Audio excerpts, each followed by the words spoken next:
राम कृष्ण हरी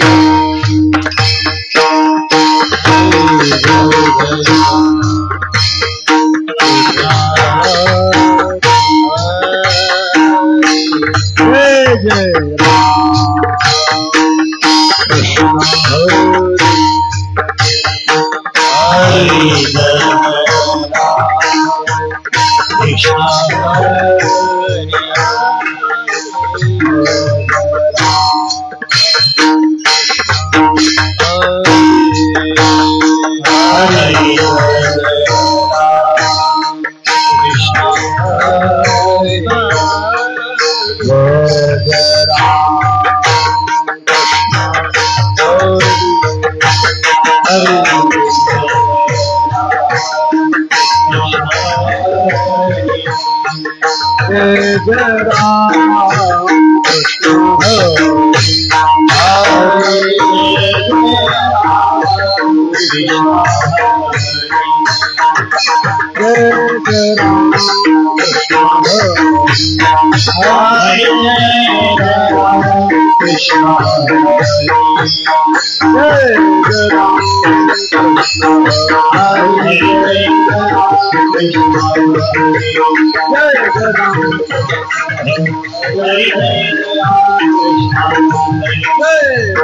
कृष्ण हरि कृष्ण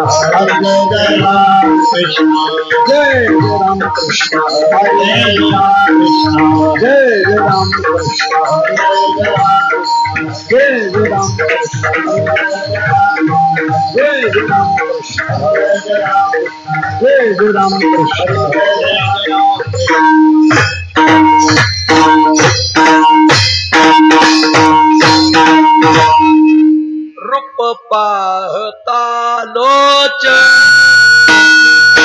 सुख झाले वो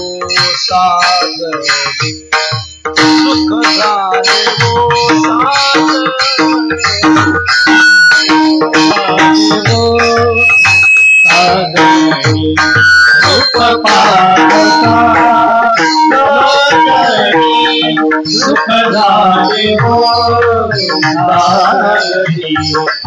सुख झाले सुख झाले सुख झाले रूप पाहता लोचनी सुख झाले वो सागरी सुख झाले वो सागरी सुख झाले वो सागरी रूप पाहता सुख झाले वो सागरी सुख झाले वो सागरी सुख झाले वो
मनोनी विठ्ठली मनोनी विठ्ठली मनोनी विठ्ठली आवडी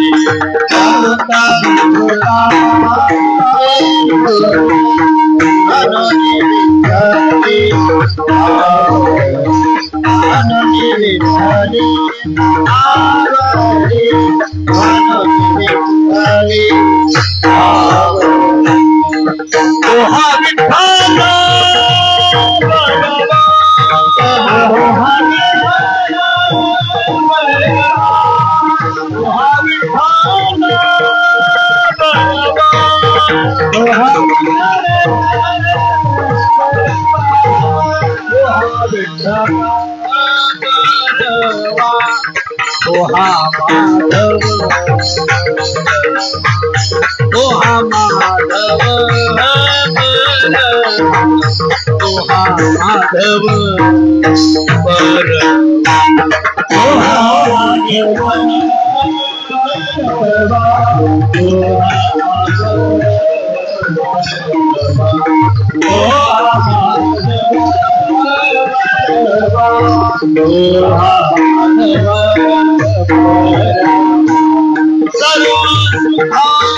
सुखे घेऊ जन्मांतरे, सुखे घेऊ जन्मांतरे, सुखे घेऊ जन्मांतरे, सुखे घेऊ जन्मांतरे, एक बरे इहलोकी, एक बरे इहलोकी, एक बरे इहलोके, एक बरे इहलोके, एक बरे इहलोके, एक बरे इहलोके, सुखे घेऊ जन्मांतरे, सुखे घेऊ जन्मांतरे, सुखे घेऊ जन्मांतरे, सुखे घेऊ जन्मांतरे, एक बरे इहलोकी, एक बरे इहलोकी,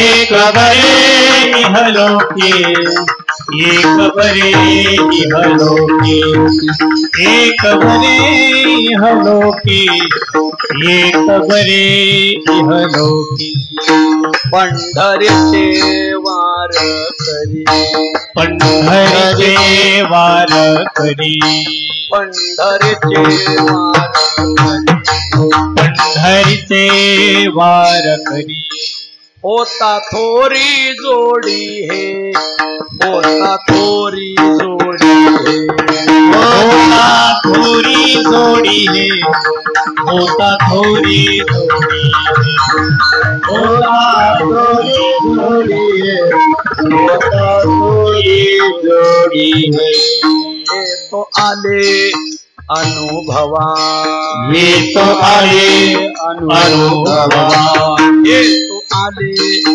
अनुभवा, ये तो आले अनुभवा, पहावे शिवावरुनी, पहावे शिवावरुनी, पहावे शिवावरुनी, पहावे शिवावरुनी, पावे भरुणी पावे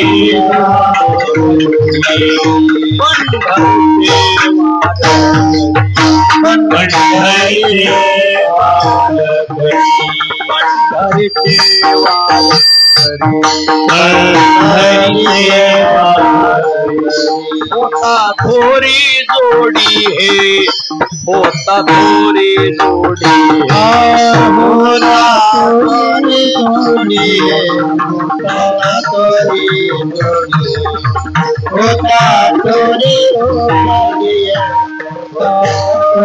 जोडी तुका म्हणे केला त्याग तुका म्हणे केला त्याग म्हणे केला त्याग तुका केला सर्वसंग म्हणूनी सर्वसंग म्हणूनी म्हणूनी सर्वसंग म्हणूनी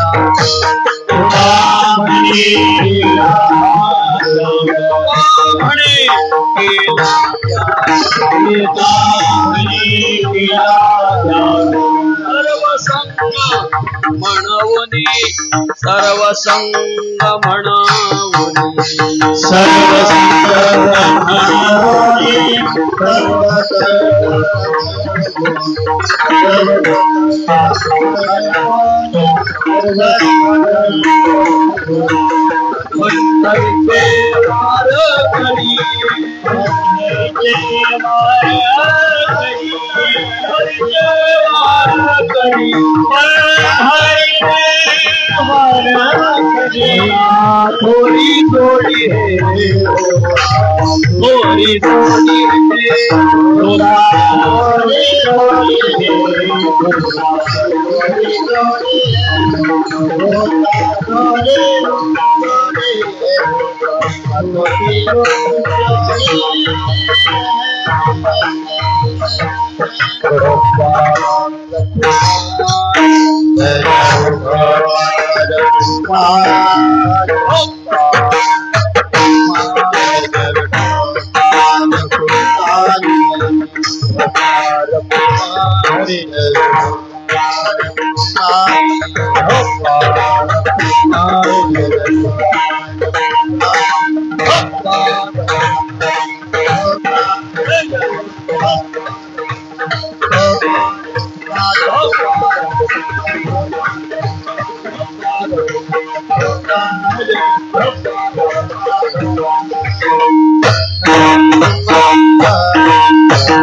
सुखे घेऊ जन्मा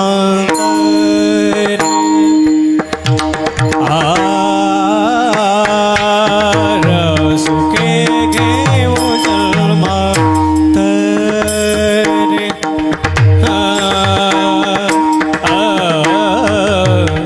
सुखे घेऊ जन्मा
घेवो जन्मांतर सुखे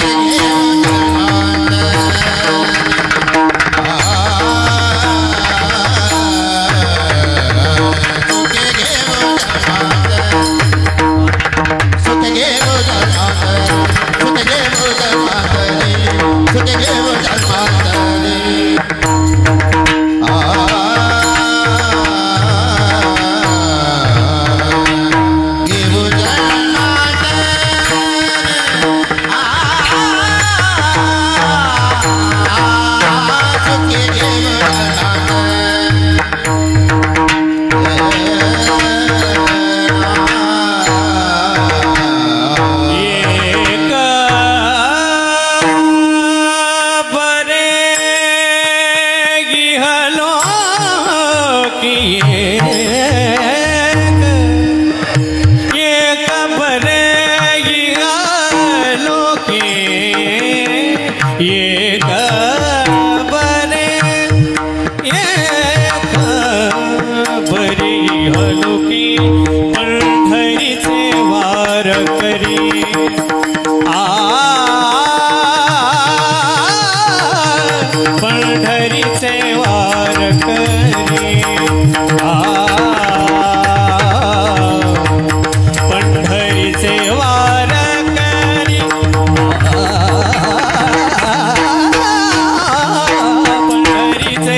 है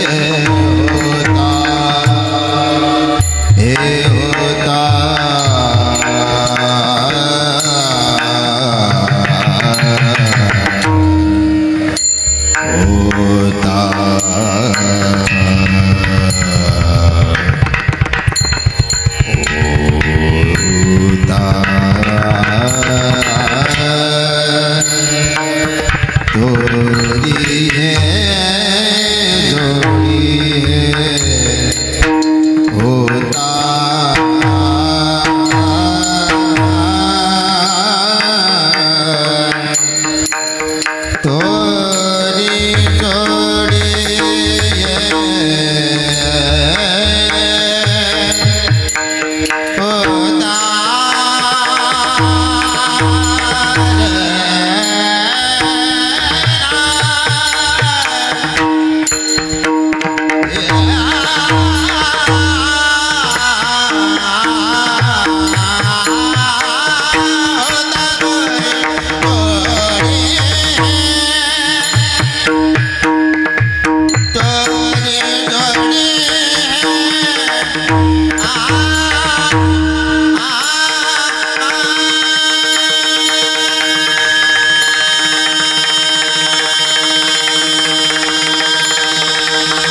बोला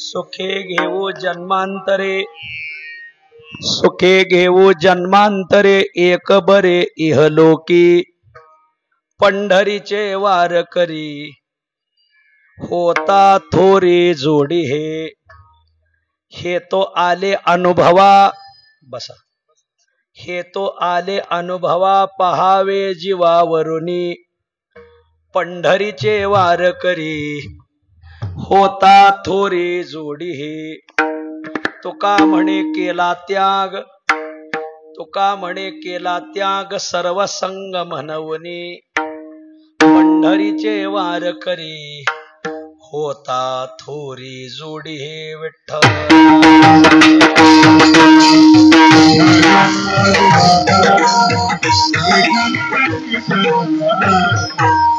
सुखे घेऊ जन्मांतरी, एक बरे इहलोकी, पंढरीचे वार करी, होता थोरी जोडी नमो तीर्थ पंथे चालती तयासी,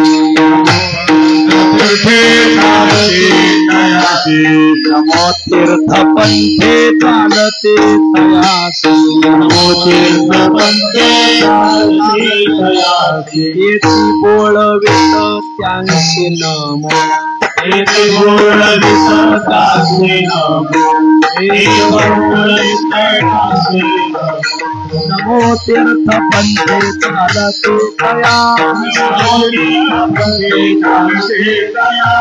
नमो तीर्थ पंथे चालते तयासी,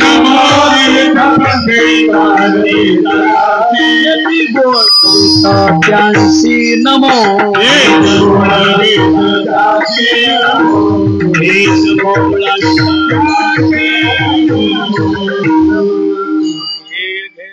जन्मांतरी, एक बरे इहलोकी, पंढरीचे वार करी, होता थोरी जोडी प्रस्तुतस्थळी प्राप्त प्रसंगी संप्राप्त सेवेसाठी निवडलेला अभंग श्री क्षेत्र देहनिवासी असलेले अवगुण मारकरी, भवसिंधू पारकरी, श्री विठ्ठल धारकरी, पंढरीचे वारकरी, संत श्रेष्ठ श्रीमंत जगद्गुरु तुकोबाराय महाराजांच्या अखिल विश्वाला चंद्रभागा मातेप्रमाणे पावन करणाऱ्या अभंग संहितेतील गोड असा हा अभंग आहे. प्रस्तुत अभंगात श्रीमंत जगद्गुरु तुकोबाराय हे पंढरीचा वारकरी होणं ही जीवनातली सर्वात मोठी जोडी, सर्वात मोठी मिळकत आहे.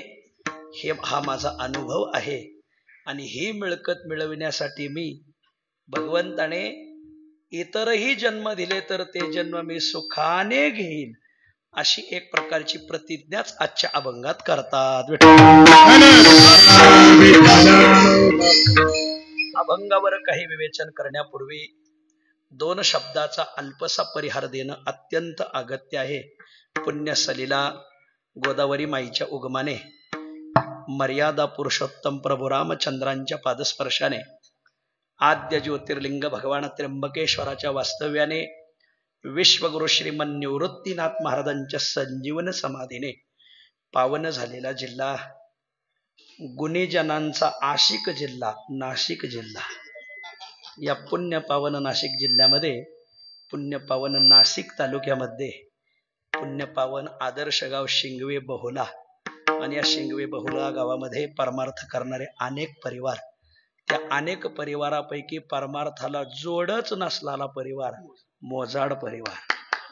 आणि या पुण्यपावन मोजाड परिवाराचा आधारवड, पुण्यपावन मोजाड परिवाराची मायेची सावली असलेले वैकुंठवासी सदाशिव रामजी मोजाड उर्फ सदाशिव बाबा यांच्या चतुर्थ पुण्यस्मरणानिमित्त तथा त्यांच्या धर्मपत्नी गंगा भागीरथी सखुबाई सदाशिव मोजाड यांच्या प्रथम वर्ष श्राद्धानिमित्त संयुक्तिक पुण्यस्मरण वर्ष श्राद्ध आणि या निमित्ताने ही आजची कीर्तन सेवा आयोजली आहे. आणि या निमित्ताने आज समस्त मोजाड परिवार, त्यांचा नातलग परिवार आणि बहुसंख्य वारकरी परिवार अशा त्रिवेणी संगमामध्ये हे चतुर्थ आणि प्रथम वर्ष श्राद्ध पार पडत आहे. वैकुंठवासी सदाशिव बाबा तथा गंगा भागीरथी सखुबाई यांच्या पाठीमाग मोठा मोजाड परिवार आहे. त्यांचे दोन्हीही हिमालयासारखी मुलं आदरणीय विश्वनाथ सदाशिव मोजाड, आदरणीय बाळासाहेब सदाशिव मोजाड आणि 4 सुकन्या मुक्ताबाई, गंगाताई, अंजनाबाई, सुमनताई अशा 4 मुली, 2 पुतणे काशीनाथ आणि त्र्यंबक असा एक मोठा परिवार आहे.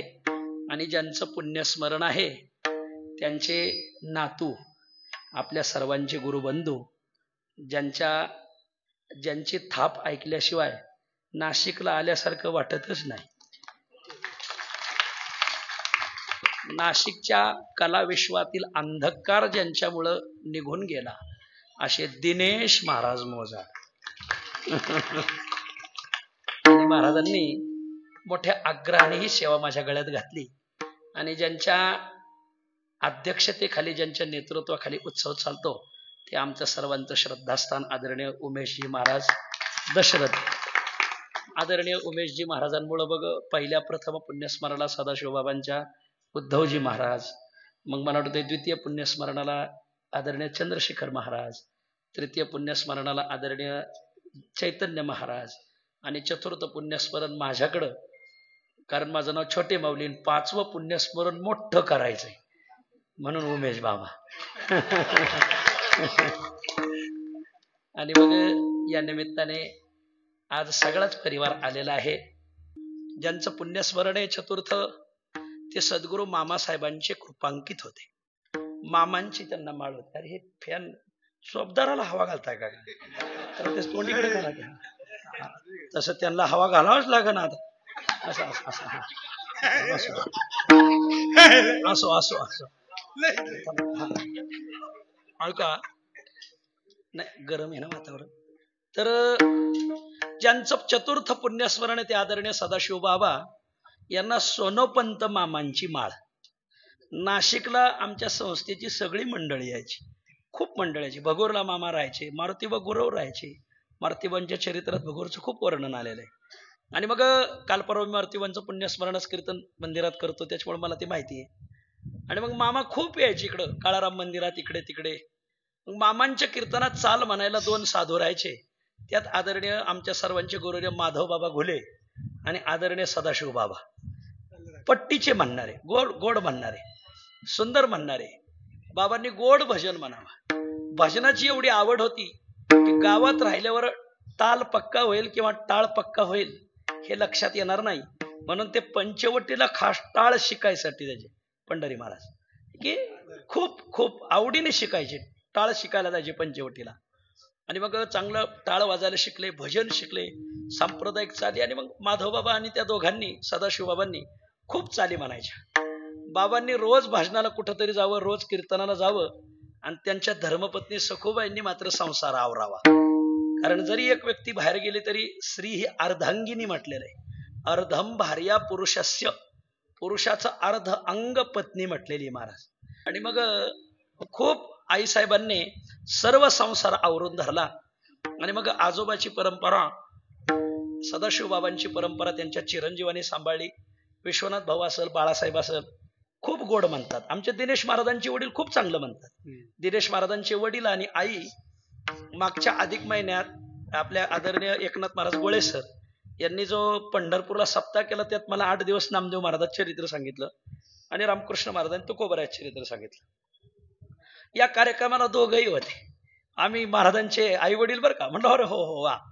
मग दिनेश महाराज एक दिवस येऊन गेले. मला हेच सांगायचंय की वडील चांगलं भजन म्हणतात, आजोबा भजन म्हणतात, वडील भजन म्हणतात. काल माझ्या कीर्तनात त्यांच्या वडिलांनी चाल गायली कालच. आणि मग दिनेश महाराजांनी मग मृदंग कलेमध्ये इथं आदरणीय ढवण सर बसलेले आहेत की ज्यांनी या भागात हजारो विद्यार्थ्यांना घडवलं, हजारो विद्यार्थ्यांना. त्यांच्या गावी ज्यांची समाधी आहे ते सद्गुरू गणेशनाथ महाराज, ते आमच्याच गावची चिचोंडी पाटीलचे. आणि मग आदरणीय ढवण सरांचा खूप मायाळू स्वभाव, हजारो विद्यार्थ्यांना मृदंग तबला शिकवला त्यांनी. आणि या परिवाराचे व्याही सुद्धा आहेत. आणि मग महाराजांनी त्यांच्याकडे शिक्षण घेतलं. आज महाराष्ट्रात खूप नाव कमावलं. आज त्यांचे आजोबा सदाशिव बाबा वैकुंठात डोलत असतील की माझे वंशज भजन करतात, याचा मला त्याचा अभिमान आहे.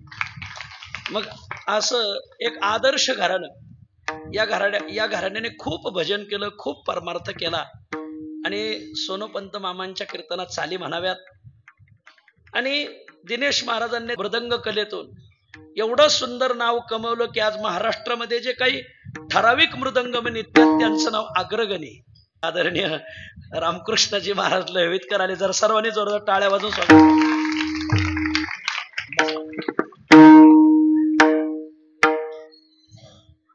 आम्ही ज्यांना लहानपणापासून पाहतो, श्रीमन निवृत्तीनाथ महाराज हे नाव ज्यांच्यामुळं आम्हाला माहिती झालं, असे श्रीमन निवृत्तीनाथ महाराजांचे खूप चाहते, प्रेमळ आणि आचार्य महामंडलेश्वर, एक पुणे विद्यापीठातील संत जगद्गुरु तुकाराम अध्यासनाचे चेअर प्रमुख असलेले आदरणीय रामकृष्णजी महाराज लहवीतकर आज योगायोगानेच आलेले. आत्ताच तुमचं नाव निघालं होतं अगोदरच.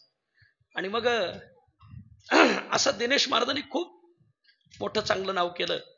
आणि मग हे 3-4 वर्षापासून पुण्यस्मरण, सगळी मोठी मोठी मंडळी पुण्यस्मरणाला येऊन गेली. उद्धव महाराज मंडलिक असतील, आदरणीय चैतन्य महाराज, चंद्रशेखर महाराज, पुढं उमेश बाबा. आणि मग मला ही सेवा त्यांनी दिलेली आहे. या निमित्ताने आपल्या सर्वांच्या दर्शनाचा योग आलाय. तुम्हा सर्वांच्या चरणी विनम्र भावाने नमस्कार करतो. हे एक वारकऱ्याचं घराणं आहे, पंढरीच्या वारकऱ्याचं घराणं. आणि एक वारकऱ्याची ही पुण्यतिथी असल्यामुळं वारकऱ्याची भावना काय असणार? वारकरी होण्यासाठीच पुन्हा जन्म घ्यायचा नाही, वारकरी होणं हीच जीवनातली सर्वात मोठी मिळकत आहे, असाच सांगणारा आजचा अभंग आहे. सुखे घेऊ जन्मांतरे एक बरे इहलोकी, पंढरीचे वारकरी होता थोरे जोडे. आजच्या अभंगात श्रीमंत जगद्गुरु तुकोबाराय पंढरीचा वारकरी होणं ही सर्वात मोठी जोडी, सर्वात मोठी मिळकत. आणि ही मिळकत मिळवण्यासाठी मी सुखाने जन्मांतर स्वीकारील, अशी एक प्रकारची प्रतिज्ञाच आजच्या अभंगात करतात.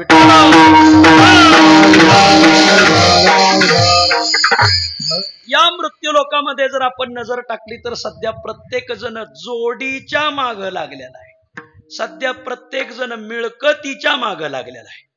या मृत्यूलोकात जन्माला आलेला मानव कोण्या जातीचा असो, कोण्या भागाचा असो, कोण्या संप्रदायाचा असो, कोण्या पक्षाचा असो, सकाळी उठल्यापासून संध्याकाळी झोपेत जाईपर्यंत आणि जन्माला आल्यापासून मृत्यूदशेपर्यंत होईल तितकी जोडी कशी मिळवायची, होईल तितकी मिळकत कशी मिळवायची, याच्याच पाठीमागे सध्या समाज लागलेला आहे.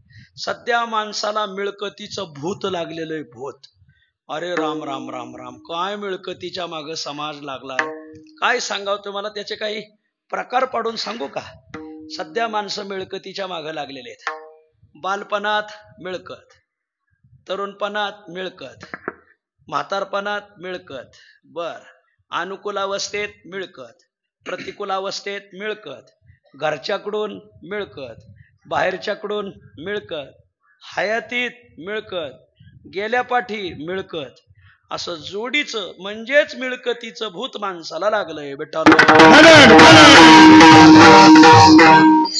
प्रत्येक अवस्थेमध्ये मिळकत. मानवी जीवनाचा प्रवास 3 अवस्थेतून होतो. त्याला शास्त्रीय परिभाषेमध्ये बाल्यावस्था, तरुणावस्था, वृद्धावस्था म्हणतात. सामान्य लोकांना हे शब्द कळत नाहीत संस्कृत मधले.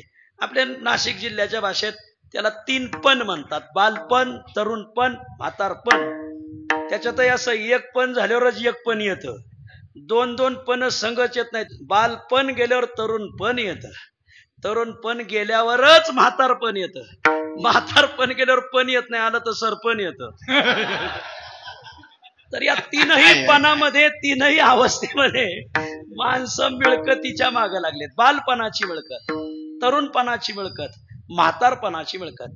ज्याच्या घरी लहान बाळ येतं, तर बघा 2 बाळं असतील तर लहान थोरल्याला खेळणी जाऊ देत नाही, थोरलं लहान्याकडे जाऊ देत नाही.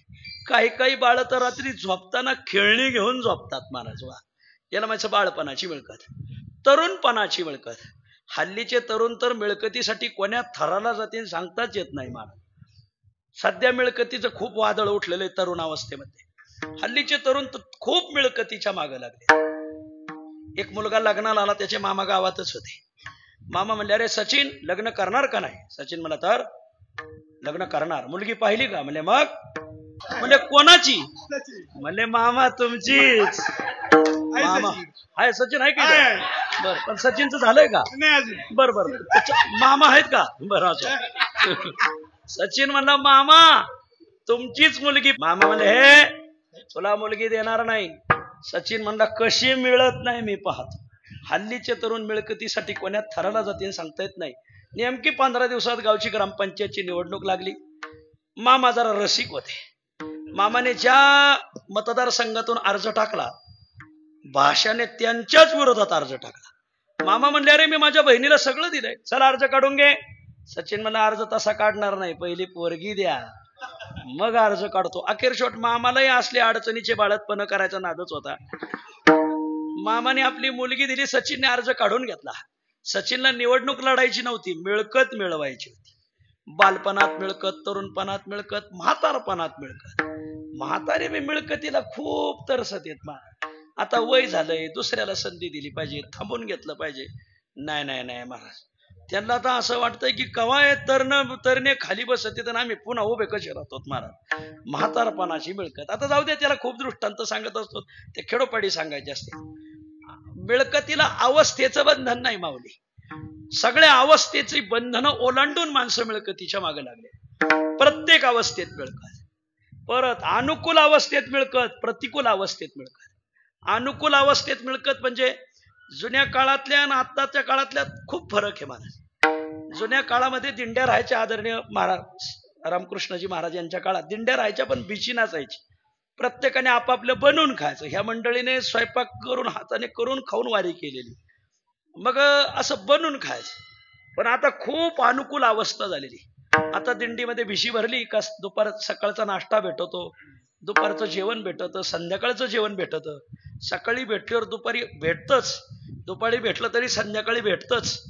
आता आपण अनुकूल आहे तर भिशी भरून चाललोय, वारं बदललंय, पाणी बदललंय, हवा बदलली, मग आपण दिंडीला आलो, घर सोडलंय, सगळी सोय आपली नाहीये इथं, मग आता दिंडीला आलो, जरा हात आखडावा.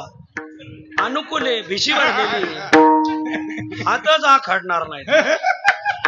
सकाळी नाश्ता आला, नाश्ता शब्दाचा अर्थ आहे अश्नितम न अश्नितम इति नाश्ता. खाल्ल्यासारखंही वाटलं पाहिजे, न खाल्ल्यासारखं वाटलं पाहिजे, त्याला म्हणतात नाश्ता. पण दिंडीला आलेले गडी नाश्ता काष्टा फिटूस तर नाश्ता. महाराज वा, आता नाश्ता चांगला झाल्यावर दुपारी तरी थोडा हात आखडावा, तर दुपारी दाबून जेवते. हा शब्द वैद्य गुरुजीचा आहे. दाबून जेवणं म्हणजे पोट आणि कपाळ दाबून पाहतात. जोपर्यंत हे पोट कपाळाप्रमाणे निभर लागत नाही तोपर्यंत भरीत राहतात. आता सकाळ चांगली झाली, दुपार चांगली झाली, संध्याकाळी तरी हात आखडावा. वारं बदललंय, पाणी बदललंय, सोय नाही, काही नाही. संध्याकाळी महाराज डबल कोयता मारून गाडी भरतात. जे ऊस बागायदार आहेत त्यांनाच माझा शब्द लक्षात येईल. डबल कोयता मारून गाडी भरतात. मग आता अनुकूल आहे, गरज आहे की एवढं खायची. सकाळी भेटलं दुपारी भेटणार आहे, दुपारी हात आखडावा, नाही तर संध्याकाळी नाही महाराज. मग दुसरे ते जेवण त्यांना एवढं ओव्हरलोड होतं की दुसऱ्या दिवशी ते दिंडीत सापडतच नाही. लिंबाच्या बागात, डाळिंबाच्या बागात, बांधाच्या आड, झाडाला धरून आडणाऱ्या गाड्या भरधाव वेगाने सुटत आहेत. त्याचं हेच कारण आहे. मग अनुकूल अवस्थेत सुद्धा मिळकतीच्याच माग विठ्ठल. प्रतिकूल अवस्थेत मिळकत. प्रतिकूल अवस्थेत मिळकत म्हणजे माऊलीचा सोहळा जर आळंदीतून पंढरपूरला निघाला तर आळंदी ते सासवड जेवढं वाटप असतंय तेवढं वाटप सासवड ते पंढरपूर होत नाही. अख्खं पुणे काही ना काही पदार्थ घेऊन त्या दिवशी माऊलीच्या सोहळ्याला वाटायला येतात. आणि माणसंही हटत नाही हो घ्यायला. वाटणारा सापडतच नाही त्याच्यात. वाटायला आलेला जर जिवंत माग गेला तर त्याच्या बायकोचं कुकूप बळकट आहे म्हणून समजायचं. जिवंत माग जाणंच अशक्य. एका जणाने 50 बिस्किटचे पुढे आणले त्याच्यावर 500 जणांची उडी पडली. आता प्रतिकूल अवस्था आहे. जरी एकेकाला एक एक पुडा म्हटला मिळाला तरी 450 जणांना भेटणार नाही हा त्याचा सरळ अर्थ आहे. पण तसल्या 500 जणात उडी मारून काही पठ्ठे 5 बिस्किटचे पुढे आणतेत. वा, यशाच्या शिखराला शिवून आले महाराज. मानलं पाहिजे महाराज. काय ध्येय वेडा मनुष्य म्हणावा. विठ्ठल विठ्ठल. आदरणीय रामकृष्ण महाराज आहेत, उमेश महाराज त्यांना विचारा. जाताना लोक खूप असतात माऊली बरोबर, परतीला फक्त विनेकरी असतात. आम्ही जसं जातो तसंच परत येतो. परतीला काय झालं, आपले ते उत्तम नगरचे पोपट शेठ बराटे आणि विजू आप्पा बराटे, ते दोन्ही नावं त्यांना माहिती येतं उमेश महाराजाला. खूप पुण्यातली खूप चांगली माणसं येते. त्यांचा नेम आहे की सोमवार आला का प्रत्येक वारकऱ्याला एक चांगलं डाळिंब एक चांगलं सफरचंद द्यायचं. परतीच्या वारकऱ्याला 5,000 वारकरी असो 7,000 असो, ते मोठी माणसं आहेत, पुण्यातली खूप मोठी माणसं आहेत. आणि मग आमची पंचकृषी जिथं आहे ना तिथंही ते सोमवार आला का ते डाळिंब आणि सफरचंद घेऊन येणार. त्यांचं ते शिवभक्त आहेत. एकदा आला तर सोमवार सासवडच्या घाटात परतीला, आणि खूप विनेकरीन त्यांनी ते वाटप सुरू केली. त्यात विनेकऱ्यांच्या खेटाखेटीत 1-2 विनेच फुटले. तर एका पठ्ठेने विण्याच्या डेऱ्यात घालून सफरचंद आणले. मानलं पाहिजे. प्रतिकूल अवस्थेत मिळकत. विठ्ठल. प्रत्येक पणात मिळकत, प्रत्येक अवस्थेत मिळकत. घरच्याकडून मिळकत, बाहेरच्याकडून मिळकत, घरच्याकडून मिळकत. काही माणसं घरीच हात साफ करतात. मला एका माणसाने स्नान करण्यासाठी शर्ट काढून ठेवला. त्यात 100च्या 5 नोटा होते, म्हणजे 500 रुपये होते. भरत महाराज स्नानासाठी गेलात, बाथरूम मध्ये स्नान करून बाहेर आला, शर्ट घातलं तर त्याच्यात 100च्या 3च नोटा राहिल्या, 2 गुप्त झाल्या. त्याच्या लक्षात आलं चोरी घरातल्याच माणसाने केलेली, कारण आणखीन दारू उघडलेलं नाही. मग बायकोला म्हणला, होय ग, आपल्या पप्याने 200 रुपये चोरले वाटतंय खिशातले. ती म्हणजे तुम्ही पप्याचंच नाव का घेतलं, माझं का नाही घेतलं? तो म्हणला 300 राहिलेत म्हणून तुझं नाही घेतलं, नाहीतर तू ते 300ही नेले असते. म्हणजे वा, याला म्हणायचं घरच्याकडून मिळकत, कधी कधी बाहेरच्याकडून मिळकत. काही माणसं बाहेरच भागम करतात. महाराज आळंदीमध्ये लग्न असतात. आता खरं या जुन्या मंडळीला ते मनोर घ्यावं लागेल काही गोष्टीचं. नाही जर आता मनोर घेतलं तर फार दिवस भयानक येणार आहेत. आणि मग आळंदीमध्ये लग्न राहतात. मुलाकडे सांगतात आमची 200 माणसं, मुलीकडे सांगतात आमची 200. तरीही आचारी 500 माणसं स्वयंपाक करतो बरं का. त्याला माहिती आळंदीत अन्नदान खूप करावं लागतं. पण लग्न अक्षदा पडल्यावर ते 400 तिकडच असतात, आधीच 1000 येऊन बसलेले असतात. 1000 असतात. महाराज काय त्यांना आळंदीचं हजेरी मारुती प्रसन्न आहे का काय कोण जाणे, 1000च असतात महाराज. म्हणजे याला म्हणायचं काही माणसं फक्त बाहेर भागाभाग करतात. आळंदीत एक व्यक्ती दर 3 दिवसाला दाढी डोकी करतो, पण नाव्याकडेही जात नाही आणि हाताने करीत नाही. साहेबराव, मी म्हणतो तू नाव्याकडेही जात नाही आणि हाताने करीत नाही आणि दर 3 दिवसाला कशी करतो? माणसं बाहेरच भागम भाग. तो म्हणला, माऊली आळंदीच्या इंद्रायणीच्या काठावर रोजच कोणाचा ना कोणाचा धावा असतो. कोणाच्या धाव्यात बसायचं म्हणजे घ्यायची दाढी डोकी करून कारागिराला तरी काय माहिती कोणता माणूस आहे कोणता पाहुणा आहे. अशी जर माणसं असतील तर हा भारत पुढे कसा जायचा महाराज. विठ्ठल. प्रत्येक पणात मिळकत, प्रत्येक अवस्थेत मिळकत, प्रत्येक अनुकूल अवस्थेत मिळकत, प्रतिकूल अवस्थेत मिळकत, घरच्याकडून मिळकत, बाहेरच्याकडून मिळकत, हयातीत मिळकत. हयातीत याची टोपी त्याच्या डोक्यात, त्याची टोपी त्याच्या डोक्यात, सगळ्या टोप्या आपल्या डोक्यात. हयातीत मिळकत मिळवतात यातनं वल्लाय. मेल्या पाठीही मिळकत. मेल्या पाठी लोक जोडीच्या माग लागलेत. माऊली सांगते, जेतो विषयाची गोडी, जितू मेला न संडी, स्वर्गी ही खावयाची जोडी, येथोनीची. आहा, ज्ञानो माझी माऊली म्हणते, मेल्यावर सुद्धा महाराजांना जोडीच पिसला, जोडीच्या हव्यासे लागे धनाचेच पिसे. काय जोडीची मिळकतीच्या माग लागलेत लोक, मेल्यावरही मिळकतीच्या माग. आळंदीत एक आमचे गुरुबंधू वारले. मी त्यांच्या दशक्रियेला गेलो तर चांगलेच कीर्तनकार होते. असे गावगावची खूप मंडळी आली होती त्यांच्या दशक्रियेला. खूप मंडळी आली, प्रवचन झालं, 10-15 जणांनी श्रद्धांजल्या वाहिल्या. तरी कावळा पिंडाला शिवेना. 10-12 कावळे येऊन बसले, पण ते कावळे पिंडाकडे पाहायचे आणि गावच्या सप्ताहाच्या संयोजकाकडे बघायचे, गावगावच्या. म्हणजे जे वारले होते त्यांची मंडळी उठली, त्या मंडळीने मला येऊन सांगितलं, महाराज जरा तुमच्या गुरुबंधूला जरा पाकिटाचा नाद आहे. मग एखादं जर पाकिट पिंडाजवळ ठेवलं तर लगेच कावळे शिवते, मेल्यावरही मिळकत. मेल्यावर पाकिटावर प्रेम असणारा ग्रस्त मला खूपच विशेष वाटतं. आता रात्रीचं पाकिट माझ्या खिशातच होतं, मी आपलं पिंडाजवळ ठेवलं, पाहता काय, अरे सगळीच कावळे उडाले, पिंडावर नाही पाकिटावरच बसले मला. वा, म्हणजे मेल्या पाठीही मिळकत विठ्ठल. असा प्रत्येक जण जोडीच्या मिळकतीच्या पाठीमागं लागला. प्रत्येक जण याचा विचार करतो, मी जन्माला आलोय खरा, पण मी जोडी काय मिळवली. काय जन्माये गेली म्या जोडी, गेली म्या जोडी, जे घडोघडी चिताये आठवू आहे ती घडोघडी चिताये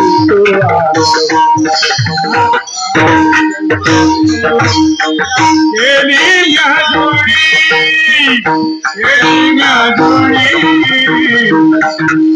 घडोघडी चिताये तो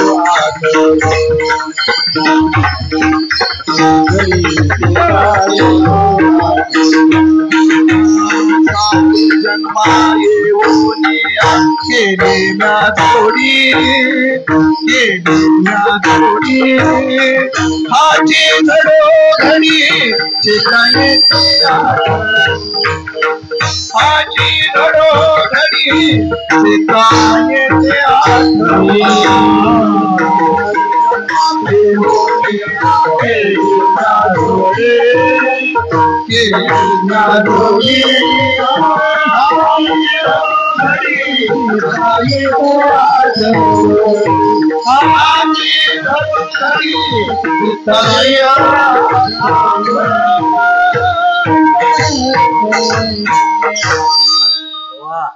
मी जन्माला आलो खरं, पण मी मिळकत काय मिळवली, मी जोडी काय केली, असा प्रत्येक जण विचार करतो.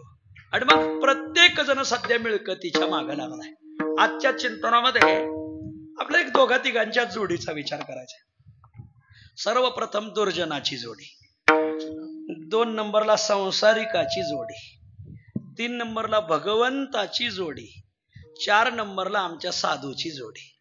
असे 1-2 जोडीचा आपण विचार करू. जोडी म्हणजे मिळकत. दुर्जनाची काय जोडी, या मृत्यू लोकाची आचार विचार व्यवस्था अबाधित राहावी यासाठी भगवंत काय करतो, दर 12 कोसावर एक तरी साधू टाकीतो. दर 12 कोसावर बघा तुम्ही, गाव साधू आहेत महाराज. 12 कोस झाले का एक तरी महात्मा असतोच. लोक लय नाव ठेवते, हे पार बिघाडलं, तुमच्या बिघाडले यांच्याच गाठी पडत येतात. चांगली माणसं खूप चांगली आहेत आजोबी महाराज, फक्त तुम्ही त्यांच्या गाठी घेत नाही. आणि मग खूप चांगली माणसं दर 12 कोसावर देव एखादा तरी चांगला टाकतो मनुष्य. पण काय कोण जाणे, त्याच भागात, त्याच गावात, त्याच तालुक्यात, त्याच जिल्ह्यात असे बी काही दुर्जन असतात की धुतल्या तांदळासारखा माणूस दिसला का होईल तितकी त्याच्यावर चिखल फेक कशी करता येईल, हीच काही मंडळीची जोडी, हीच काही मंडळीची मिळकत. दुर्जनाची जोडी सज्जनाचे खेटर जोडी, सज्जनाचे दुर्जनाची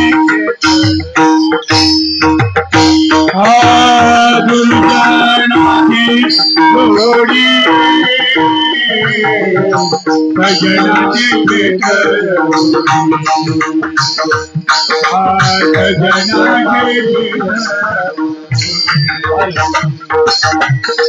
दुर्जनाची जोडी, सज्जनाचे जोडी,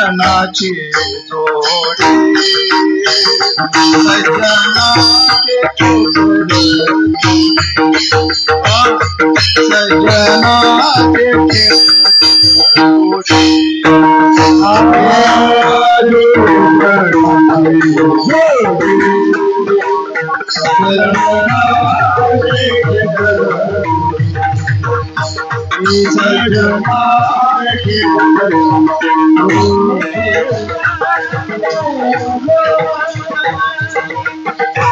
दुर्जनाची जोडी, दुर्जन माणसाची मिळकत. काय मिळकत, काय नाही महाराज, यांचे संसार सुद्धा नीट नसतात. या लोकांचा संसार नाही बावळाटपणे असतोय, पोर तर बापापेक्षा छपरी निघालेले असतात महाराज. पण आपलं किती फाटका असो, पण लोकांचं जास्तीत जास्त कसं फाडायचं हीच त्यांची मिळकत. दुर्जनाची जोडी सज्जनाचे खेटर तोंडी. चांगली माणसं दिसली का त्यांच्या तोंडावर खेटर फेकून मारायचं, हीच काही येड्यांची मिळकत महाराज. आता इथं जगद्गुरु तुकोबारायावर एवढा विचार केलेलं व्यक्तिमत्व बसलंय. आदरणीय महाराजांना विचारा, रामकृष्ण महाराजांना, की जगद्गुरु तुकोबारायांचं रामेश्वर शास्त्रीचं काय वाकडं होतं. जगद्गुरु तुकोबारायाने मंबाजीची काय खोड काढली होती. जगद्गुरु तुकोबारायाने चिंचवडच्या चिंतामणी देवाची काय खोड काढली होती. जगद्गुरु तुकोबारायाने पारगावच्या सालोमालोची काही खोड काढली होती. काहीच नाही. उत्कर्ष एका म्यान्यात दोन सूर्या निश्चित सामावत कैशा परी हा मोठा घोटाळा होता. जगद्गुरु तुकोबारायाने आम्ही तुकयाची प्रतिष्ठा वाढता तेथ त्याचे मनी द्वेष उपजत म्हणे, एका म्यान्यात दोन सूर्या निश्चित सामावत कैशा परी. संत कवी महिपती महाराज दृष्टांत फेट देणार महिपती महाराज. माऊली हे वैशिष्ट्य आहे. पण ह्या मंडळीने तुकोबारावर विनाकारण शेणफेक करत गेले. त्याच्यात रामेश्वर शास्त्रींना प्रचिती आली. माझी मजाशे घडली प्रचित. चिंतामणी देव सुद्धा देव म्हणे तो काय एवढी कैची थोडी, ते ठेप्यावर आले. पण मंबाजी आणि सालोमालो हे मात्र ठेप्यावर आलेलं काही दिसत नाही. म्हणून आजही चिंतामणी नावाची माणसं तुम्हाला गावगाव सापडतील, रामेश्वर नावाची माणसं सापडतील, पण मंबाजी आणि सालोमालो नाव मला वाटत नाही कोणाची इथं असल. असल तर कीर्तन झालं गाठ घ्या माझी असो. मला हेच सांगायचंय माऊली, की ह्या मंडळीने विनाकारणची हे बघा, मुंगीला पंख फुटायला लागले का समजून घ्यायचं मुंगीचं आयुष्य संपलं. तसं तुम्ही एखाद्या चांगल्या व्यक्तीला विरोध करायला लागले का समजून घ्यायचं आपलं आयुष्य संपलं. आपण पोरे बाळे लेकी बाळे सुना साना सगळ्यांना पाहुणे रावळ्याला भेटून घ्यायचं. म्हणायचं मी चांगल्या माणसाला आडाव पाय घालायचं ठरवलं, पुन्हा गाठी पडत यात नाही पडत यात सगळ्याकडे जेवून खाऊन घ्या महाराज. कारण कसं आहे, तुम्ही ह्या साला जाणार हे निश्चित आहे महाराज. वर बघा असो. दुर्जनाची जोडी सज्जनाचे खेटर तोंडी, याला म्हणायचं दुर्जनाची मिळकत. पुढं चला. सांसारिकाची मिळकत. सांसारिक सकाळी उठल्यापासून संध्याकाळी झोपेत जाईपर्यंत आणि जन्माला आल्यापासून मृत्यूदशेपर्यंत त्याला फक्त पैसा कसा मिळन हीच त्याची जोडी. विठ्ठल जोडीच्या हव्यासे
एक व्यक्ती त्याचा एक मुलगा 12वीला आहे आणि एक 12वी सुटलेला आहे. असे वयाने 1-1.5 वर्षाच्या अंतरावर 2 मुलं. पण ते आणखी बी टेररला गेलेलं पोरांचं माप कमी झालं असेल तर सांगता का जरा. अहो ते म्हणजे पोरं वाढते अंगाची, इथं कापड कमी नाही जास्त लागणार आहे, तरी ते दरवेळेस पोरांना कपडे शिवताना आणखीन कमी कापड कसं लागेल याचा विचार करतो. पोरं 12वीच्या पुढे गेले, आजो काही पोरांना हा बिजारी शिवतोय.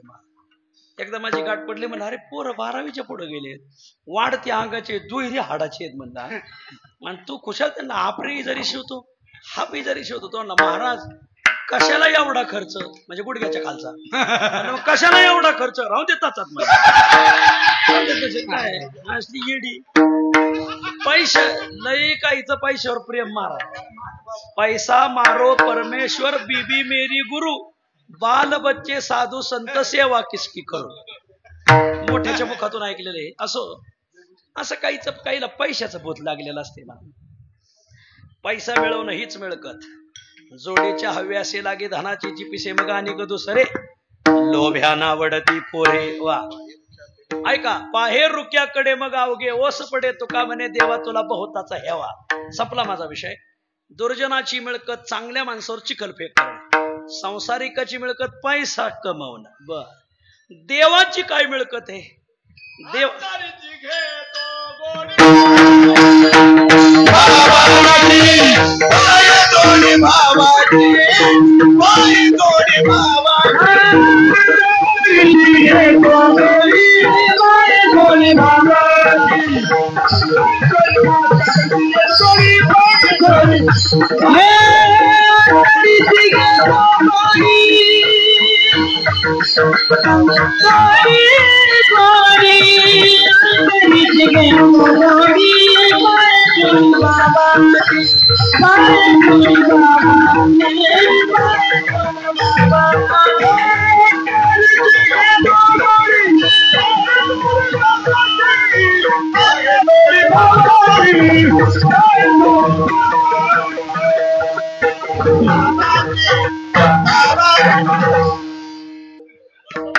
देवाची जोडी कोणती? देवाची मिळकत कोणती? देव धनजोडी पाहत नाही, देव मान जोडी पाहत नाही, देव भाव जोडी पाहतो. माऊली, शबरी प्रभू रामाकडे गेली होती का? प्रभुराम शबरीकडे आले होते? प्रभुराम शबरीकडे आले. पांडव भगवंताकडे गेले का? भगवंत पांडवाकडे आले. द्वारकेचा राणा पांडवा. काय पाहून आले हो? काय होतं शबरीकडे? धनजोडी, मानजोडी, भाव जोडी. भाव, अंतकरणाचा भाव. तो का म्हणे भाव जवळे धरोनी आणि देव. देवाची मिळकत अंतरीची घेतो गोडी, पाहे जोडी भावाची.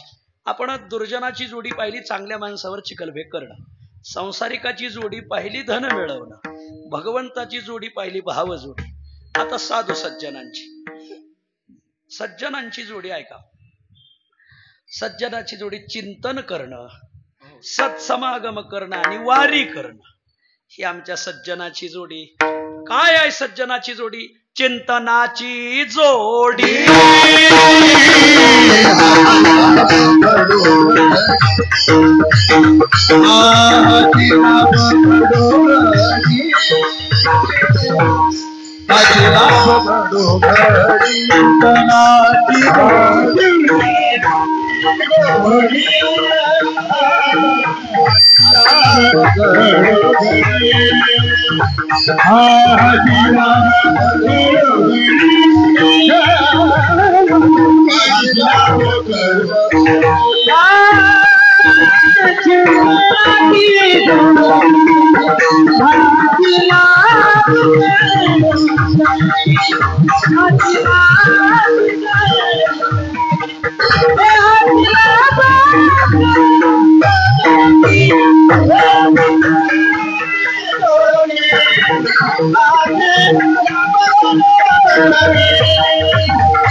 चिंतन करणं ही महात्म्याची जोडी. आता ही मोठी माणसं बघा, आपण मोबाईल मध्ये काळ जास्त घालवतो, हे ग्रंथात काळ घालवतात, चिंतनात काळ घालवतात. तो का म्हणे राहे चिंतनी आवडी, येणे नावे जोडी सत्यत्वेशी. खरी जोडी चिंतन करणं ही खरी जोडी. माऊली, आपण रोज थोडासा चिंतनासाठी वेळ दिला पाहिजे. चिंतने सरे तो काळ सारावा. चिंतन, थोडस आत्मचिंतन केलं पाहिजे, नामस्मरण केलं पाहिजे, ज्ञानेश्वरीच्या काही ओव्यांचं चिंतन केलं पाहिजे. महाराज, तुम्हाला एक व्यक्ती सांगतो, आदरणीय हरिभक्तीपरायण वांगीकर आप्पा, मच्छिंद्र आप्पा.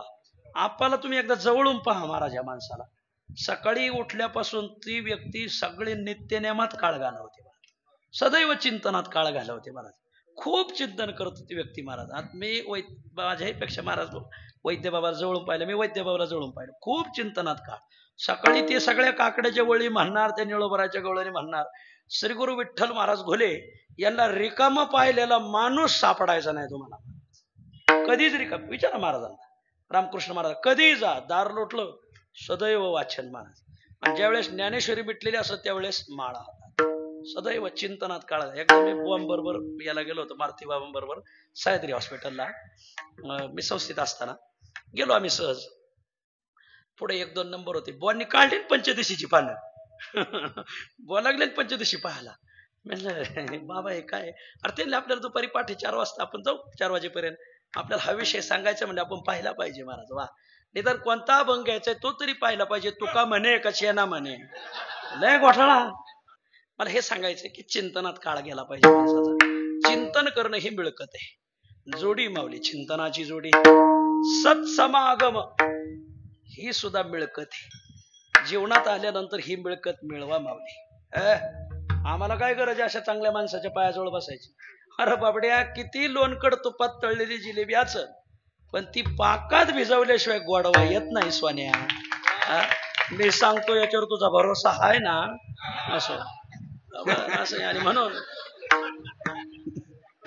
चांगल्या माणसाच्या पायाजवळ आपली एका तरी चांगल्या माणसाच्या पायावर भावना पाहिजे महाराज. वा, ही मिळकत आहे मिळकत. बहुबरी ऐसे भाविकाची जोडी, बहुबरी ऐसे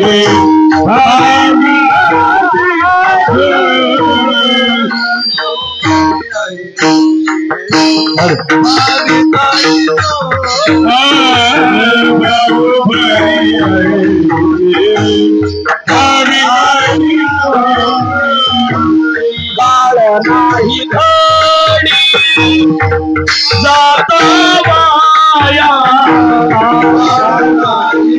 घडी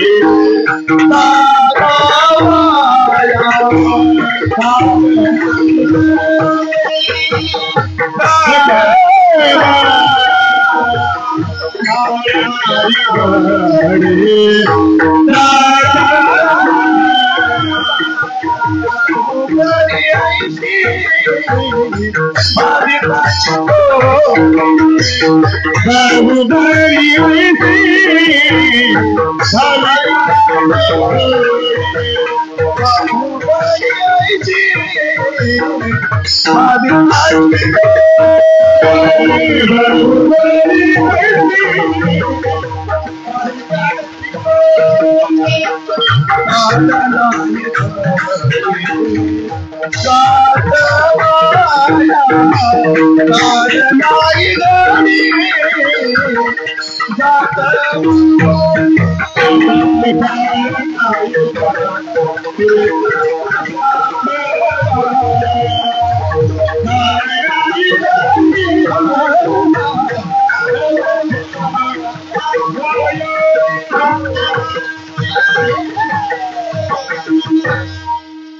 आमच्या संस्थेच्या इतिहासात एक मार्तंड मामा नावाचे तमासगीर होऊन गेले. विचारा महाराजांना, विचारा महाराजांना विचारा, रामकृष्ण महाराजांना, उमेश महाराजांना. त्यांना सत्समागम ही जोडी लागली. सत्समागमाची मिळकत झाली. त्या मिळकतीमुळं एक चांगल्या तमासगीराचे चांगले साधू झाले महाराज. वा, वैकुंठवासी दत्तोबा तांबे यांचे चिरंजीव नंदू तांबे यांना सुद्धा चांगल्या सत्समागमाच्या जोडीमुळं ते चांगले पखवाजे झाले महाराज. वा, सत्समागम ही मिळकत आहे मावली. ही मिळकत मिळवा. तुम्ही नको ते मिळकती मिळवत राहिले. सत्समागम ही मिळकत आहे. चांगल्या जवळ बसत जा मावली. चांगल्याच्या सहवासात राहत जा. चांगल्या माणसाचं जर कीर्तन असेल तर तालुका जिल्ह्याचा विचार करू नका, तिथं जा. बहुबरी आईशी भाविकाची जोडी, जोडी म्हणजे मिळकत. का बरं? काळ नाही घडी जात वाया. आजही माऊलीच्या सोहळ्यात, निवृत्तीनाथाच्या सोहळ्यात, सोपान देवाच्या सोहळ्यात खूप दिंड्या चालतात. पण त्याच्यात काय आमच्या आळंदी पंढरीच्या महिना वारकऱ्याच दिंड्या. दोन्ही महात्म्यांना विचारा. आमच्या कारभाऱ्याची दिंडी, रोकडोबादाची दिंडी, शिरवळकराची दिंडी, आमच्या परकळ्याची दिंडी, रथामाग 101 नंबर मोहकल पितळी विणा. महाराज ह्या दिंडीत गेले ना भजन करावंच लागत नाही, आपाप घडत. काळ नाही घडी जात वाया. नाट, समाधी, बाळक्रीडा, पत्रिका, अहो आम्हाला रान पुरत नाही भजनाला. आणि काही दिवस मावळता सुद्धा म्हणतात उठा पांडुरंगा आता. म्हणजे तुम्ही बहुतेक ह्याच टायमाला उठत असताय काय नाही? कोणत्या गवळणी कधी, कोणत्या अभंग, कोण्या रानात, कोण्या वेळेत कोणत्या अभंग मिळ म्हणावे याचं भान पाहिजे. दिंडीत जात असताना भोजन पाहून जाऊ नका, भजन पाहून जा माऊली. वा सद्गुरू वास्कर महाराजांच्या दिंडीचा एक नियम सांगतो तुम्हाला. उमेश महाराजांना विचारा. वास्कर महाराजांच्या दिंडीत दिंडी मालकाची पंगतच नसती महाराज. ग्रुप असतो. माझा एक ग्रुप आहे ना, मग आम्ही आपल्या ग्रुपने भजन करायचं ना आपल्या ग्रुपने स्पेशल जेवायचं म्हणजे स्पेशल जेवायला नाही जायचं. स्वयंपाक करून जेवायचं. उमेश महाराजाचा ग्रुप त्यांनी जेवायचं आणि दिवसभर भजन वास्कर महाराजात करायचं. वास्कर महाराजाच्या दिंडीत भजनाची सोय. ते म्हणजे भजन ऐकायचं असेल तर सद्गुरू वास्कर महाराज दिंडीत या. भोजन आपापल्या पद्धतीने करा. आम्ही इथं जेवायसाठी आलो नाही, भजन करायसाठी आलो महाराज. खूप घेण्यासारखं ह्या मंडळीकडून महाराज. एक आमच्या श्रीगोंद्याचे वारकरी वास्कर महाराज दिंडीत चालतात आणि आपल्या नात्यापोत्याला जाताना आपण त्या कॅनलवर थांबतात ना, धर्मपुरी फाटा आहे मला, तर तिथं आमची पंगत बसली. ते तिथं आमच्या बरोबर चाललीत. म्हणजे जेवा ना. ते मला काय म्हणले, उमेश महाराज तुमचं खाऊन वारी करण्यापेक्षा मग न केलेली बरी. मी खरंच सांगतो महाराज. ती व्यक्ती माझ्या त्यांचा नंबर आहे माझ्याकडे. त्याने तुमचं खाऊन वारी करणार नाही. करी संध्या स्नान त्यांचं प्रमाण. हा, करी संध्या स्नान, वारी खाऊन या अन्न, वारी खाऊन अन्न, आपलं अन्न खाऊन वारी करायची. वा, असा त्यांचा नेम आहे. ऐका माऊली, म्हणलं मग तुम्ही करता काय? त्यांनी महाराज मी काय करतो, रात्री हरभरे भिजू घालतो आणि दुपारी ते, मी खरंच सांगतो, दुपारी एक टाइम हरभरे खाऊन चालतो म्हणले महाराज. भिजलेले हरभरे आपलं खाऊन वारी. काय समाधान वाटत असं या मंडळीला. आणि काय उदात्त हेतूने चालले असते. तुम्ही घेऊन जरी आले तरी खूप झालं महाराज. म्हणजे जेवाय पुरते जरी आलेत पण या, तेवढं नाही जोडायचं. नाही तुम्ही म्हणता बा लय दाट पेरलं माऊलीनी असो. खूप माणसं, तुम्ही बाहेर पडत नाही महाराज. चांगल्या माणसात राहा. असत समागम ही मिळकत आहे. आणि सगळ्यात मोठी मिळकत म्हणजे पंढरीचा वारकरी होणं. ही थोरी जोडी आहे. तुकोबराय अभंगाच्या दुसऱ्या चरणास पंढरीचे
छत्रपतींच्या भवानी तलवाराची जी धार आहे ना, ती धार आज पाहायला भेटली. खूपच गोड मा, खूपच गोड. वारकरी होणं ही सर्वात मोठी मिळकत आहे माऊली. आम्ही तर वारकऱ्याला लय नाव ठेवतो. तू ब्रह्मदेवाच्या गैरहजेरी जन्माला आल्या ना, तुला काय कळत आहे? वांग अरे वारकऱ्याला नाव ठेवतो का तुला? तुला काय महाराज गाथ्यामध्ये सगळ्याची हजेरी घेतलेली. हा परवा विषय झाला आमचा कीर्तनात. माझ्यापेक्षा तिथे गाथ्याचे खूप समीक्षक मोठे आहेत महाराज. तुकाराम महाराजांनी ट्रिपा काढणाऱ्यांची हजेरी घेतली, महंताची घेतली, मठावाल्याची घेतली, पुढाऱ्यांची हजेरी घेतली, ब्रह्मचारी, गृहस्थी, वानप्रस्थ, संन्यासी, कीर्तनकार, देव सगळ्याला खडसावलंय. एक प्रमाण गाथ्यातून असं काढून दाखवा की ज्याच्यात वारकरी शब्दाखाली तुकाराम महाराजांनी काहीतरी वेड वाकडलेलं. एक सापडायचं नाही. एक परवा होते तुम्ही बाळासाहेब आपण लोणवाडील्याचं चिंतन केलं. मी 10 मुद्दे मांडले होते त्याच्यात. हे सगळे 10 विकल्प आहेत आता सांगितलेले. ह्या सगळ्या विकल्प सगळ्याला झटकावलंय, सगळ्याला फटकावलंय तुकाराम महाराजांनी गाथ्यात. पण वारकऱ्याला नाही फटकावलं. आणि येडे हळकुंड कोणी उठायचं आणि वारकऱ्याच्या विरोधात लिहायचं. म्हणूनच म्हणलं ब्रह्मदेवाच्या गैरहाजरी जन्माला आलेली. अरे वारकरी होणं काय सांगावं मला. वारकरी होणं ही जीवनात सर्वात मोठी मिळकत. पंढरीचे वारकरी होता थोडी जोडी, थोडी म्हणजे मोठी, जोडी म्हणजे मिळकत. आणि मग मिळकतीसाठी माणसं कोणत्या थराला जातील सांगता येत नाही. आपला विषय झालाय तो. जे एकोत्तरेच्या वाढी जळती आगी घाली ती उडी. वा, मिळकत मिळवण्यासाठी माणसं जळत्या आगीत उडी टाकतील महाराज. तुकाराम महाराज वारकरी होणं ही जर मोठी मिळकत असेल तर ही मिळकत मिळवण्यासाठी तुम्ही काय कराल? तुकाराम महाराज म्हणतात मी ह्या तर जन्मात वारकरी होईलच, पण जन्मांतर घेण्याची पाळी आली तरी चालेल, पण मी ते सुखाने स्वीकारेल, पण वारकरीच होईल अभंगाच्या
वारकरी होणं ही जीवनात मोठी मिळकत आहे. मिळकतेसाठी माणसं काय बिशीत जातील नाही तर केबिशीत जातील काही सांगता येत नाही. मग तुकाराम महाराज म्हणतात वारकरी होण्यासाठी मला जन्मांतर घेण्याची जरी पाळी आली तरी ते मी सुखाने घेईल. जन्म अधिक अंतर असा शब्द आहे हा. अंतर शब्दाचा अर्थ होतो इतर. अंतर शब्दाचा अर्थ होतो इतर. वेश बदलला तर त्याला वेशांतर म्हणतात, मार्ग बदलला तर त्याला मार्गांतर म्हणतात, कर्म बदलला त्याला कर्मांतर म्हणतात, धर्म बदलला तर धर्मांतर म्हणतात. मानवी देह सोडून इतर कोणताही जन्म दिला तर त्याला जन्मांतर म्हणतात. देवा मला कोणतं जन्मांतर दे, किडा कर, मुंगी कर, पशु कर, जानवर कर, पक्षी कर, पण फक्त वारी करता आली पाहिजे एवढं कर. वा, याच्यासाठी प्रसिद्ध अभंग आहे. होईन खडे गोटे खडा होईल, गोटा होईल, चरणरज होईल, साना होईल, मोठा होईल. कुठं? पंढरीच्या वाटे संत चरणी लागेल, होईल मोचे वाहना. पायी सकाळा संत जना, मांजर सुकर सुना. जवळी शेष घ्यावया सांडोवा पायरी, ओहळ बावी गंगा तिरी, होईन तयावरी संत सज्जन चालती. कोणता जन्म दे लागे संता पायी. इथं संत घ्यायचे वारी करणारे संत यांचे पाय लागले पाहिजे, मग लागे संता पायी. आयसा ठेवी भलते ठाई, तुका म्हणे देई धाक नाही जन्माचा, म्हणून सुखे घेऊ जन्मांतरे. आदरणीय रामकृष्ण महाराजांना विचारा, मराठवाड्यामध्ये ठाकूरबांची परंपरा आहे. कैलास महाराजाला विचारा, त्यांना माहिती. ठाकूर भरत महाराजाला विचारा. ठाकूरबा, हे ठाकूरबा आहेत ना, हे वारकरीत प्रसिद्ध आहेत महाराज. एकदा ठाकूरबा वारीला जात असताना बैलगाडीचा बैल मिळाला महाराज. वारीला चालले होते, बैलच मरून पाडा.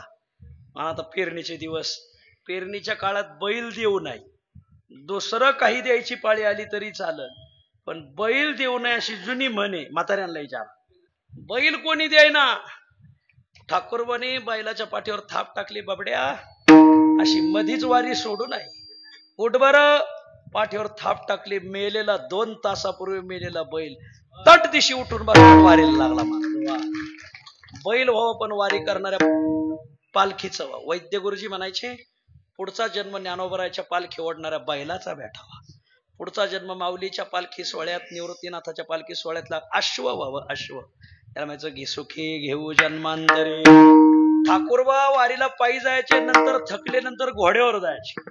ठाकूरबा वारीला जायचे, घोडं वारीला जायचे. एक दिवस घोडंच आजारी पडलं, ते घोडं बांधून ठेवलं. ठाकूरबा महिना वारीला गेले, घोड्याने दावत ओढलं आणि ठाकूरबाचं घोडं पंढरपूरला गेलं. हे वैशिष्ट्य आहे महाराज. वा, घोडं पंढरपूरला जाते ना, आपले घोडमे जात नाहीत. असो त्या घोड्याची पंढरपुरात समाधी माहिती असू द्या, विचारा महाराजांना.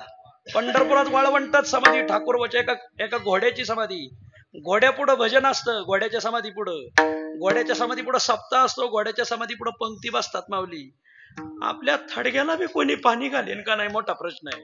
ठाकूरबाच्या घोड्याच्या थडग्या पुढं भजन असतं, थडग्या पुढं. संपला माझा विषय. आजही पंढरपूर, मराठवाड्यातले लोक पहिले पंढरपूरला येतात आणि मग माऊलीच्या सोहळ्यात येतात. पण पंढरपूरवरून माऊलीच्या सोहळ्यात येत असताना त्या घोड्याच्या समाधीचं दर्शन घेतात का? जो वारीला येण्याच्या अगोदर त्या घोड्याच्या समाधीचं दर्शन घेतो त्याला वारीत चालण्याचे कष्ट होत नाही. हा नियम आहे मराठवाड्याचा, आजही नियम आहे. विनायक महाराज शालिग्राम यांनी लिहिलेलं आहे. शमशेरपूरकर, तुम्हाला नाही, त्यांनाच माहिती ते. विनायक महाराज शालिग्राम शमशेरपूरकर यांनी हे चरित्र लिहिलेलं त्यांच्या अश्वाचं. सुखे घेऊ जन्मांतरे. पशु पक्ष्याचा, वृषभाचा, जनावराचा, अश्वाचा जन्म भेटो, वारी करणारा भेटो. सुखे घेऊ जन्मांतरे. एक बरे इहलोकी. मृत्यूलोकात एवढीच एक बरी गोष्ट आहे. कोणती बरी गोष्ट आहे? तुम्हाला आमदार खासदार होता नाही आलं तरी चालेल, पण तुमची बरी गोष्ट जीवनात वारकरी होण्यात आहे माऊली. तुमचं बरं वारकरी होण्यात आहे. एक बरे इहलोकी काय, पंढरीचे वारकरी होता थोरी जोडी हे तो आले अनुभवा. हा माझा अनुभव आहे. पहावे जीवावरोनी. माऊली, वारीत आल्याशिवाय तिथला अनुभव कळत नाही. 18 पगड महाराज, आता गावगाव जाती राहिल्या नाही, सगळ्या पुढाऱ्यांनी जाती उधळून दिल्यात महाराज. पण 18 पगड जाती जर एकत्र एका दिंडीत चालतात आणि एका पंक्तीत जेवतात, एका तंबूत झोपतात, पण कोणी म्हणत नाही तुम्ही कोण्या गटाचे तर आम्ही कोण्या गटाचे. हे अनुभव आहे वारीचा. वारीला या, येतो आले अनुभवा. पहावे जीवावरून. तुकाराम महाराज म्हणतात माझा अनुभव आहे वारीचा. आणि या वारीसाठी तुका म्हणे केला त्याग, सर्व संग म्हणवोनी. सर्व संघाला लात मारली आणि वारीला गेलो.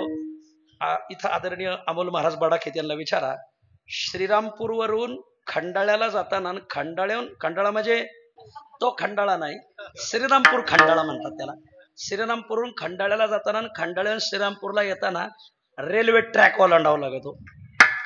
तर त्या रेल्वे ट्रॅकवर एक हरिभाऊ पवार नावाचे एक वारकरी होते. मला आपले संजू महाराज जगताप निघडलेली कथा, कारण संजू महाराज त्या संस्थानावर होते काही दिवस. हरिभाऊ पवार नावाचे हरिजन समाजाचे वारकरी. त्यांच्याकडे काय नियम होता, काय नाही, गेट उघडायचं, माणसं काढून द्यायची रेल्वे, मोकळी माणसं रेल्वेने गेल्यावर.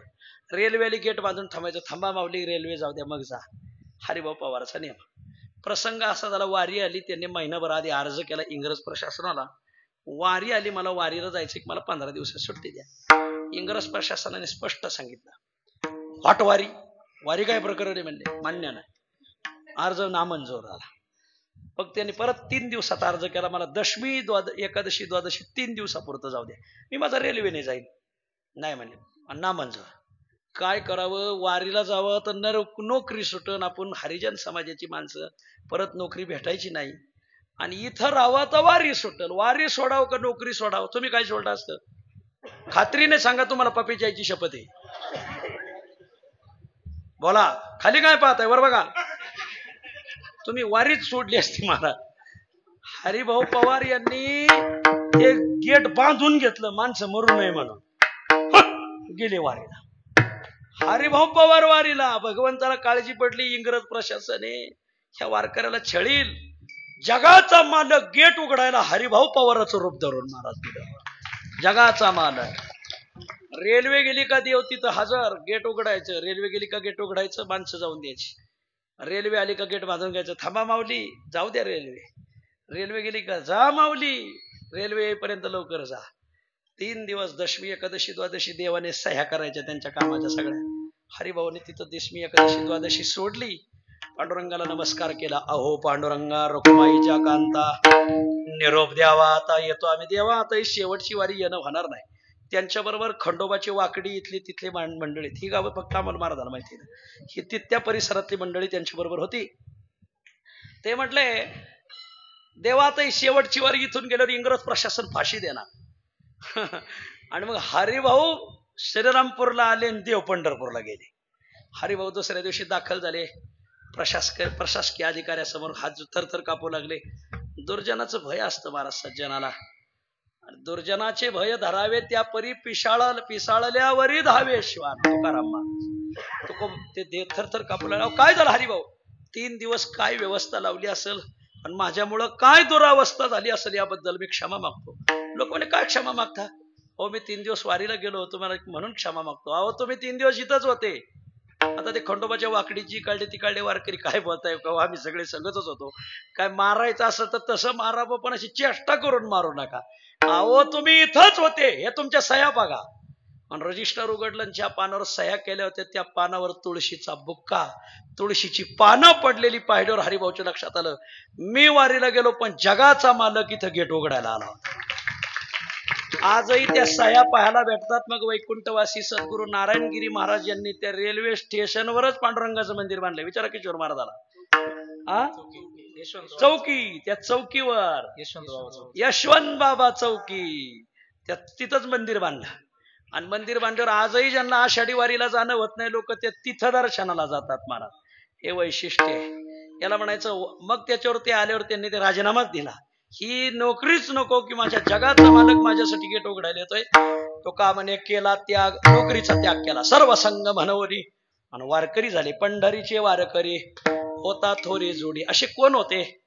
आमच्या या शिंगवे बहुला गावातील मोजाड परिवारातील वैकुंठवासी सदाशिव रामजी मोजाड उर्फ सदाशिव बाबा याच पठडीचे होते.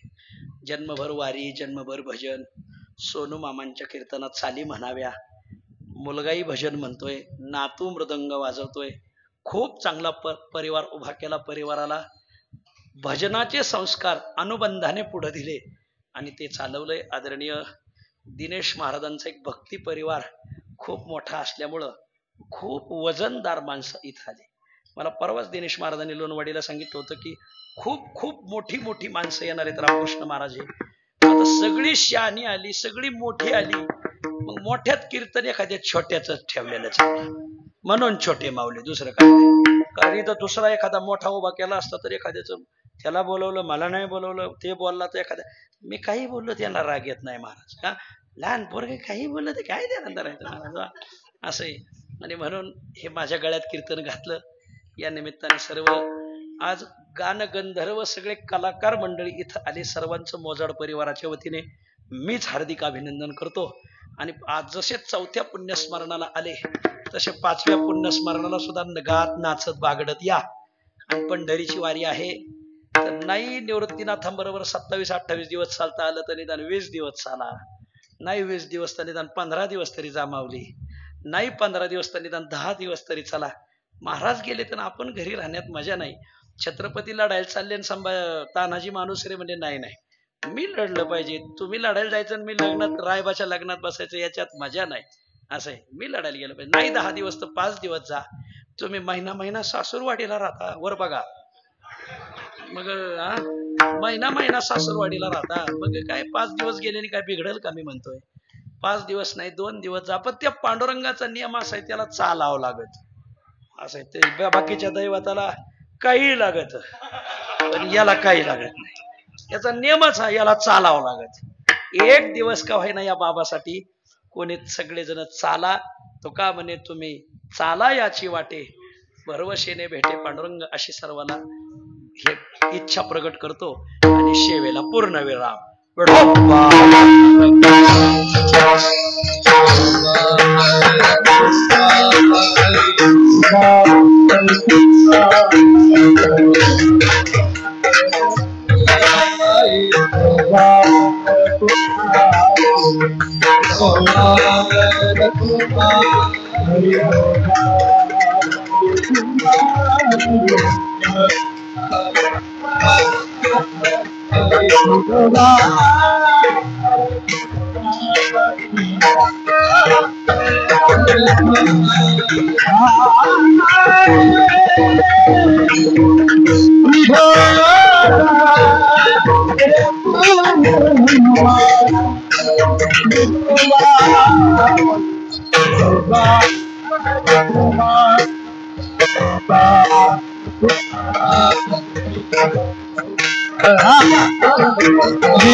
बसलेली मंडळी हात वर करा. तुकाराम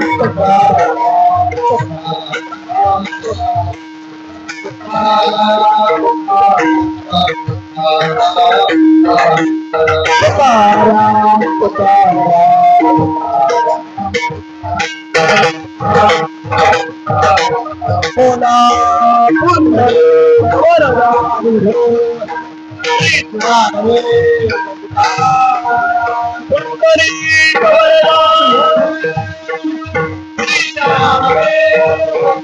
हा